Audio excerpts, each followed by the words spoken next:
বাংলাদেশে কোটা আন্দোলনে যোগদানরত সাধারণ শিক্ষার্থীদের মৃত্যুর সংখ্যা বেড়ে চলছে। এই ভিডিওতে দেখবেন কোটা সংস্কার আন্দোলন কি এবং কোটা সংস্কার আন্দোলনে শিক্ষার্থীদের মৃত্যুর সংখ্যা কত, এবং আরও জানবেন কোটা আন্দোলনের পক্ষে কারা রয়েছে এবং কোটা আন্দোলনের বিপক্ষে কারা রয়েছে। বাংলাদেশে কোটা সংস্কার আন্দোলন হলো বাংলাদেশের সব ধরনের সরকারি চাকরির ক্ষেত্রে কোটার ভিত্তিতে নিয়োগের প্রচলিত ব্যবস্থার সংস্কারের দাবিতে সংগঠিত একটি আন্দোলন। 2024 সাল পর্যন্ত বাংলাদেশে 2013, 2018 ও 2024 সালে মোট 3 বার কোটা সংস্কার আন্দোলন সংগঠিত হয়। এবার জানবেন কোটা আন্দোলনের পক্ষে এবং বিপক্ষে কারা রয়েছে। কোটা আন্দোলনের পক্ষে রয়েছে বিশ্ববিদ্যালয় ও কলেজের সাধারণ শিক্ষার্থীরা এবং বিপক্ষে রয়েছে আওয়ামী লীগ ক্ষমতাধীন বাংলাদেশ সরকার, ছাত্রলীগ ও আওয়ামী লীগের অঙ্গ সংগঠন সমূহ। এবার জানবেন কোটা সংস্কার আন্দোলনের কারণে সাধারণ শিক্ষার্থীদের মৃত্যুর সংখ্যা কত।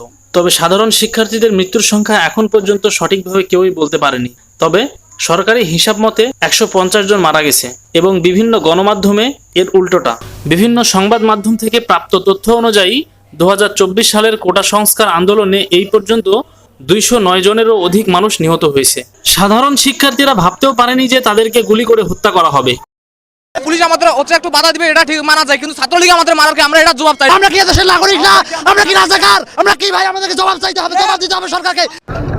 আপনার ওবায়দুল কাদের সাহেব গ্রিন সিগন্যাল দিলেন যে এটাকে ছাত্রলীগরাই রাজনৈতিকভাবে কি দিবে, করবে। তার মানে আমাদের মাননীয় মন্ত্রী আওয়ামী লীগের সাধারণ সম্পাদক ওবায়দুল কাদের সাহেব উনি নিজেই ছাত্রলীগকে দিয়ে এই ভায়োলেন্সের সূচনা ঘটিয়েছে।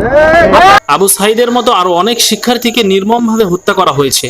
সবশেষে মহান আল্লাহর কাছে এই দোয়া করি, মহান আল্লাহ তাআলা যেন নিহতদেরকে উত্তম প্রতিদান দান করেন এবং তাদের পরিবারকে ধৈর্য ধারণ করার তৌফিক দান করেন। আমিন।